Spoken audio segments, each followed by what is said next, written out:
Hello बच्चों, आज मैं आपको एक छोटा सा मैथमेटिकल कंसेप्ट बताता हूं जिसका नाम है पास्कल ट्रायंगल।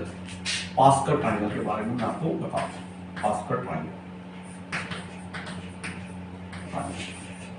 पास्कल के बारे में आपने सुना होगा।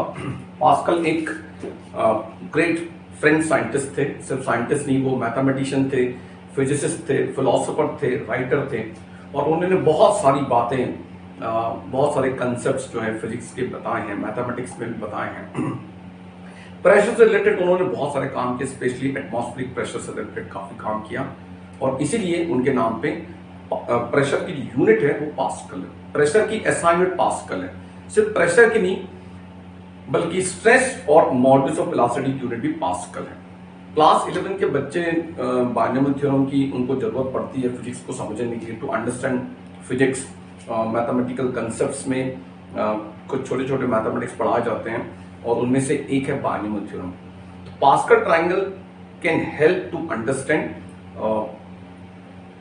Binomial theorem.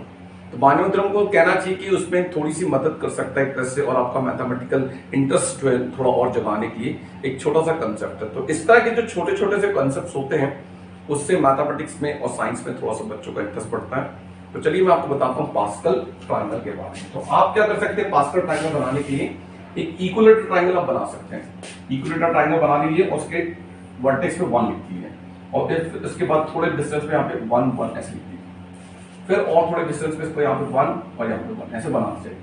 तो इसमें से जो ट्रायंगल बन रहा है उसको हम लोग पास्कल, इसका कोई लिमिट नहीं है, आप जहां तक जाना चाहते हैं जा सकते हैं ऐसे बनाकर। तो ये कहलाता है पास्कल ट्रायंगल। अब इसको देखिए हम लोग को क्या इसमें समझना है। तो यहाँ पे हम देखिए पास्कल सेकंड में हम लोग को क्या करना है, इसको b के नंबर को भरना है। तो 1 + 1 2, तो इस 1 की सीट में आप इसमें यहाँ पे 2 लिख दीजिए, ठीक है, ध्यान रखना। अब उसके बाद देखिए यहाँ पे 1 + 2 3, तो यहाँ 1 के इसके बीच में 3 लिख दीजिए। ये भी 2 + 1 3, तो यहाँ पे आप 3 लिख दीजिए। फिर आप देखिए 1 + 3 4, यहाँ पे 4 लिख दिया। तो 3 + 3 6, तो 2 के सामने 6, 3 + 1 4, तो यहाँ पे 4। आप चाहे तो और आगे भी जा सकते हैं। चलो एक बार और बढ़ जाते हैं हम लोग। यहाँ पे 1 लिख दिया, आपने यहाँ पे 1 लिख दिया। उसके बाद देखिए 1 + 4 5, तो इस 1 के नीचे 5 लिख दीजिए।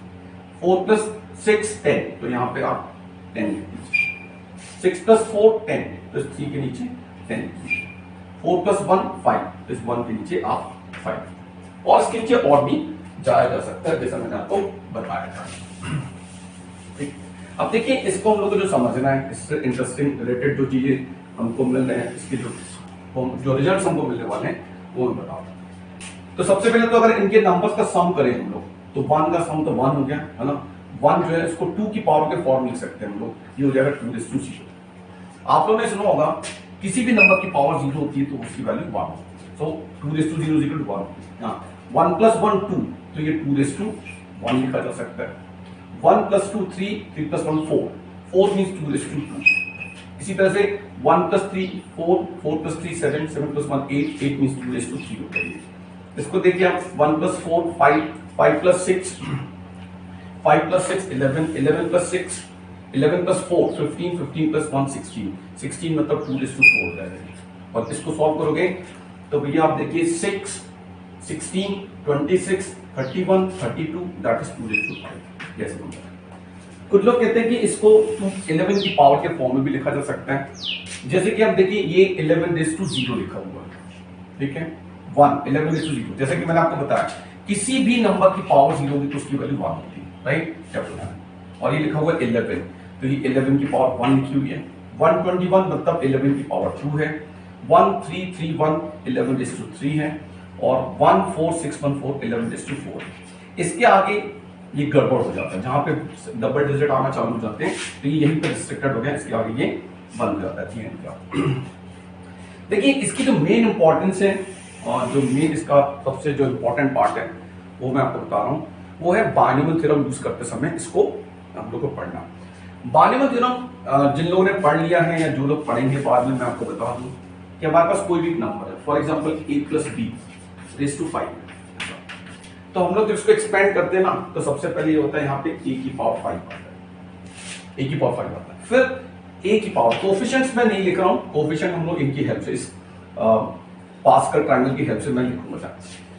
तो बार्नूल थ्योरम जब हम लोग पढ़ते हैं तो उसमें क्या होता है कि यहाँ पे स्टार्ट करते हैं हम लोग 5 पे, तो a की पावर 5 हो जाएगा, फिर a की पावर एक एक घटते जाएगी और b की पावर एक एक बढ़ते जाएगी। यहाँ पर b की पावर 0 है, b की पावर 1 होता है तो a⁵ into 1 a⁵ होगा।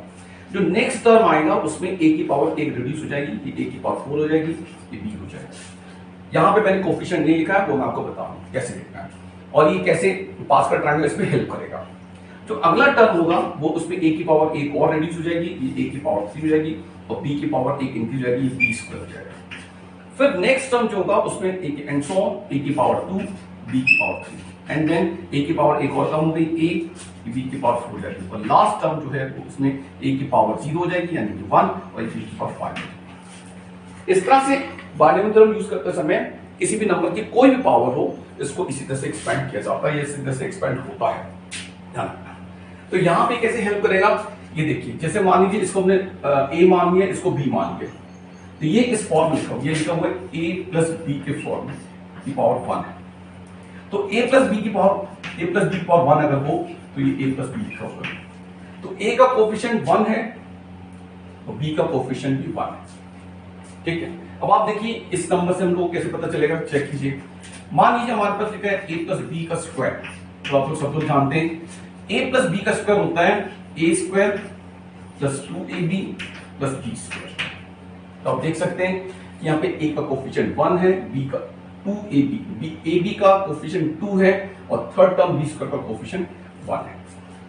अगर हमारे पास a plus b whole cube हो तो इस फॉर्मूले के हिसाब से ये जो मैंने आपको तरीका बताया, सबसे पहले यहां पर आएगा टर्म a³ आएगा, फिर जो सेकंड टर्म है कोफिशिएंट नहीं लिख रहा हूं मैं, यहां पर आएगा सेकंड टर्म में a की पावर 1 कम हो जाएगी यानी कि a² हो जाएगा, फिर b हो जाएगा। फिर जो थर्ड टर्म है उसमें a की पावर और कम हो जाएगी, ये a हो जाएगा, b की पावर बढ़ जाएगी, b² हो जाएगी और लास्ट टर्म में a की पावर 0 हो जाएगी, b की पावर 3 हो जाएगी। जहां तक इनके कोफिशिएंट की बात है तो a³ की कोफिशिएंट 1 है, सेकंड और थर्ड टर्म की कोफिशिएंट 3 है, तो यहां पर डेफिनेटली यहां पर 3 आने वाला है और यहां पर भी 3 आने वाला है और लास्ट का कोफिशिएंट 1 है तो ये 1, यानी कि a प्लस b³ इक्वल होता है a³ plus 3a² b plus 3ab² plus b³ होता है।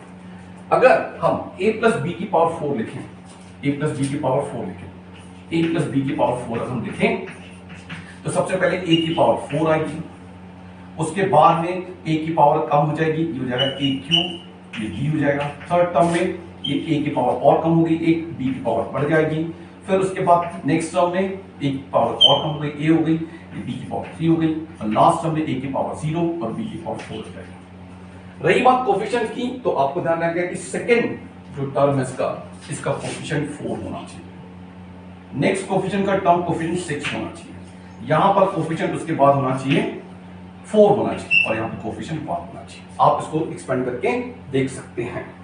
उसी तरह से अगर हम लोग 2 की पावर 5 a प्लस b की पावर 5 को एक्सपेंड करें तो इसी को देख लीजिए, यहाँ पे a प्लस b की पावर 5 को एक्सपेंड करेंगे तो a की पावर घटते जा रही है 5 4 3 2 1 0 और b की पावर ग्रेजुअली बढ़ते जा रही है 0 1 2 3 4 5। रही बात कोफिशिएंट्स की, तो सेकंड टर्म की कोफिशिएंट आने वाली है 5, थर्ड टर्म की और सिक्स टर्म की थर्ड और फोर्थ टर्म की कोफिशिएंट आने वाली है यहाँ पे 10 और उसके बाद यहाँ पे भी 10 आने वाली है, कोफिशिएंट यहाँ पे 10 आने वाला है, उसके बाद नेक्स्ट टर्म की कोफिशिएंट 5 आने वाली है और इसके यहाँ पे 1 आने वाली है। तो इस तरह से बार्नूल थ्योरम जब आप पढ़ोगे तो आप इसको मैच करोगे तो बार्नूल थ्योरम इसका मैच करेगा, इससे हेल्प होगा। आई होप आपको इसमें इंटरेस्ट आएगा। अगर आपको इंटरेस्ट आएगा तो क्लास 11 के बच्चों के लिए, 11वीं 12वीं के बच्चों के लिए भी ये काफी यूजफुल है। Thank you very much. Next video में कोई अच्छी इंटरेस्टिंग चीज मुझे दिखेगी तो मैं उसको लेके आऊंगा। Thank you very much. Thank you for watching.